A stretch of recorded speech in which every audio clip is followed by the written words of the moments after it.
Hegelian dialectic. You create a problem, have an anticipated reaction, and then offer the desired solution in your favor. Ladies and gentlemen, brothers and sisters, friends, enemies and comrades, I know you're wondering what I'm talking about. That's exactly what's happening in Kenya right now. Okay? We were told the problem is the high cost of living. The high cost of living. Let's go to Mandamano. Mandamano. Leo Mandamano. People died, people got shot. We were outraged by the deaths caused by the Mandamano, the demonstrations, the police killing people.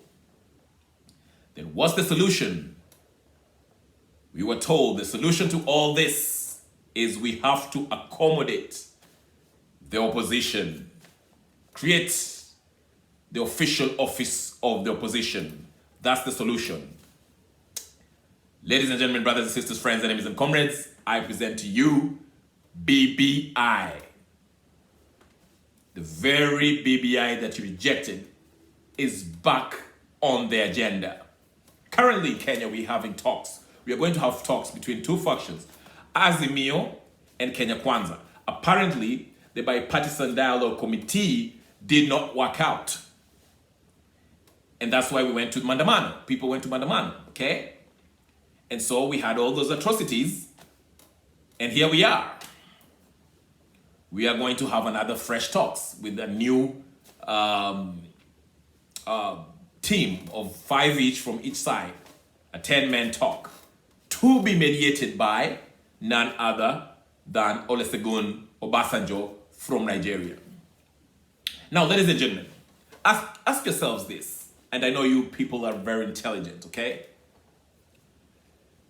In order to deal with the problem of high cost of living, do we actually need to bring in an ex-president from another country to sit down and mediate between these two factions, political coalitions, Kenya Kwanza and Azimio? Is that the only way we can do stuff? Ichung'wah exposed what the agenda was, the original agenda was. Okay? And none of it had the cost of living or expiation of the losses we had as far as loss of lives and property due to the Mandamano. None of it. Of course, Azimio side also came and tried to do damage control and told us that, hey, the agenda was cost of living was number one. That was done after they saw the outrage, the public outrage, in response to what Kimani Ichung'wah had posted. So who's telling the truth? You know, there are arguments. You know, I saw Martha Karua say, okay, in that post that Ichung'wah made, there was no sign by Wandani. Okay, and Wandani posted something, and another ODM guy also posted something. Then Raila posted something on his Twitter. Okay? But again, I pose the question. Then, why is Olusegun Obasanjo coming to Kenya to mediate? What's there to mediate? Is cost of living something so complicated that we need to have another person from another country to come to a country and tell us how to resolve this problem of cost of living? Are these issues so complicated, complex, that we can't have a resolution, find a resolution within the people in parliament, the people in the judiciary, the people in the that we voted for, our representatives? That's the question that we need to ask ourselves. So what are these talks about? Because in the previous talks, as you can see in my previous video, and I highlighted, I had George Murugara, I had Otiende Molo. I broke it down and I told you why those talks, they stalled or suspended or failed. It is because one side wanted to follow the law, go through the parliament to have these talks have some kind of legitimacy as far as legislative backing, and the other side wanted to work extra parliamentary talks where they work outside the parliament, which will make whatever resolution they have an illegality. So the talks were suspended, and I'm referring to the bipartisan dialogue commission. Now we are going to have fresh talks, and Obasanjo is going to mediate in this. What do you think they're going to talk about? What are they going to talk about? The creation of the official office of the opposition? You know what that means? The constitution have to be changed, amended, so to speak. We are going to have a plebiscite so that we can accommodate the losers in the last election. Let's pause that for a second. Currently, we are having some problem with blame Azimio. If you read Eli's tweets, he's blaming Uhuru. And basically, this thing is turning into a tribal affair where it's basically Ali being a Luo, an ODM diehard, is basically saying the Kikuyus that are affiliated with Uhuru and they were used to come and sabotage the Azimio coalition.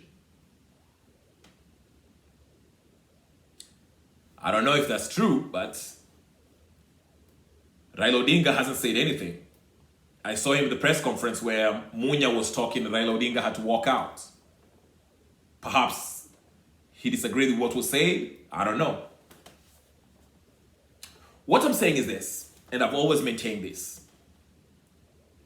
The political elites, and when I talk about the political elites, I'm talking about the guys at the top, the rich guys at the top. The Kenyattas, the Odingas, and the rest of them. Okay? They take their orders from the Western countries. All right?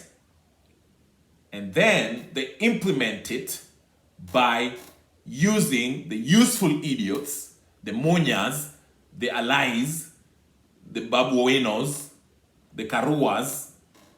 Okay? But they already have the solution, what they want to accomplish.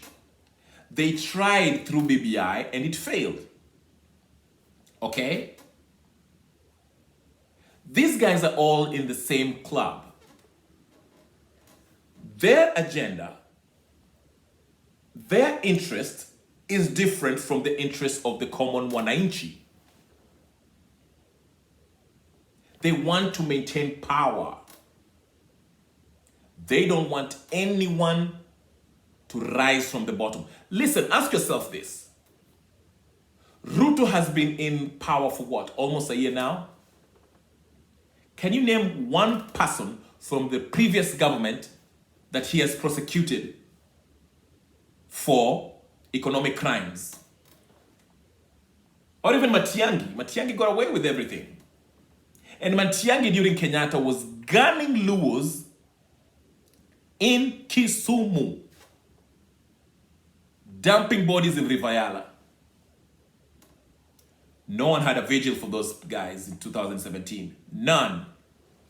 But now, after this Mandamano, the last Mandamano, they had a vigil in Karen, as if the atrocities happened in Karen. At least they should have pretended and went to Kibera and hold a vigil in Kibera. They should have even pretended and have a vigil in Kisumu. It could have been believable. But these rich elites, spoiled, neo-colonial stooges, went to Karen, tried to convince us that they were all so sorry, felt so sorry for people who died.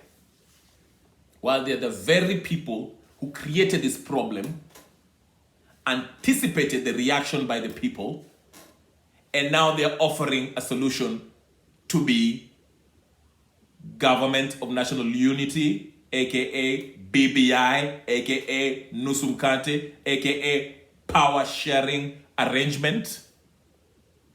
Wakenya tufungueni macho. I'll keep this video short because there's so much to speak, but I'll say this. Raila probably has got what he wants. He has what he wants. There are going to be negotiations. And let me predict, let me play a prophet. A resolution shall be brought forth out of these silly talks, that an office shall be created and a few more posts shall be created. And it shall be presented into Parliament, and we shall either have a plebiscite or Parliament will make a law. And these guys, remember, they don't care about the Constitution. I keep on saying, the only person who's really fighting for Kenyans is Okiya Mtata.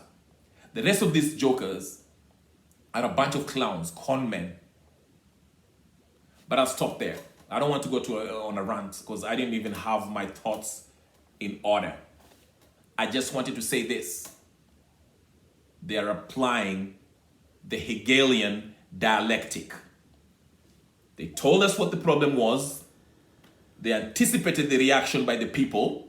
In fact, they even manufactured the reaction, which is Mandamano. So the population can be outraged and call for a handshake. But since they know we don't want a handshake, they gave us the solution. It's not a handshake. No, it's not a handshake this time. It's just a talk. Let's talk again. It's always talking. Let's these two people talk. Let's bring Obasanjo so he can create this, it can look like an international body came in and tried to fix things. Remember when Kofi Annan had to step in? That was some serious business. But anyway, the solution will be, let's amend the Constitution so the losers in an election shall be accommodated, because we want to avert any kind of confrontation, any kind of war, any kind of demonstration that shall result into loss of lives and property. Anyway, that's all I gotta say. My name is Kenyan Revolutionary. If you haven't subscribed to my channel, go ahead and subscribe, like, share. Tell me what you think in the comment section. These people are taking us for a ride. Peace.